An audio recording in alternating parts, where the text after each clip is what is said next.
Fantatrao hoe fa anisan'ny mahatonga ny AVC dia ny stress. Ianao nefa isan'andro dia stressé amin'ny fiainan'ny olona. Le olona tsy taitra amin'ny fiainany fa ianao indray stressé amin'ny fiainany. Roviana ny anambady, roviana ny teraka, ary tony nahy, ary tony natavy, angana rary, ary roviana ny viditrano fa 5 taona mbola mipetraka ao amin'ny salon ray aman-dreny, to mbola tsy manana tomobily. Dia ianao no misafidy stressé eo, dia imagine hoe maty ianao satria diso stressé tamin'ny fiainako.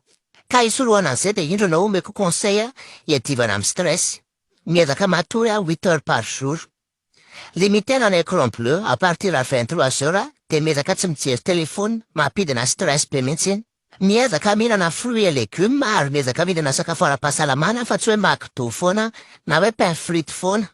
Miezaka mitady fialamboly toy ny hoe sport, danse, équitation, manao hamama, manao tricot, manao zaitra, manosika pneu na mitsabo 4x4 tsy haiko, miezaka mitady fialamboly. Raha leo le coupe karaha tsy mikopaka anao io anao dia mba miovaova coupe indray zany no sola mota atao dégradé. Mezahana zany anao miezaka makamamo ny fiainanao ianao. Tsy adino no misotro rano. Rehefa tsy misotro rano ianao dia mienzana lalan-drano dia rehefa mienzana lalan-drano iny ianao le stressé dia maty.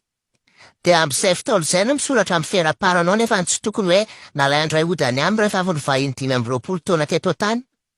Tsy nahaka anao andray fa ianao no nandefa tokony atao hoe niezaka nitady ny fomba rehetra amonjena andray fa leo miaina ny fiainana. Raha mbola isafidy stressé moa anao fa tsy hanaraka andreo conseil reo dia manana code promo izay mpanamboatra vatapaty. Mividy iray dia mahazo iray.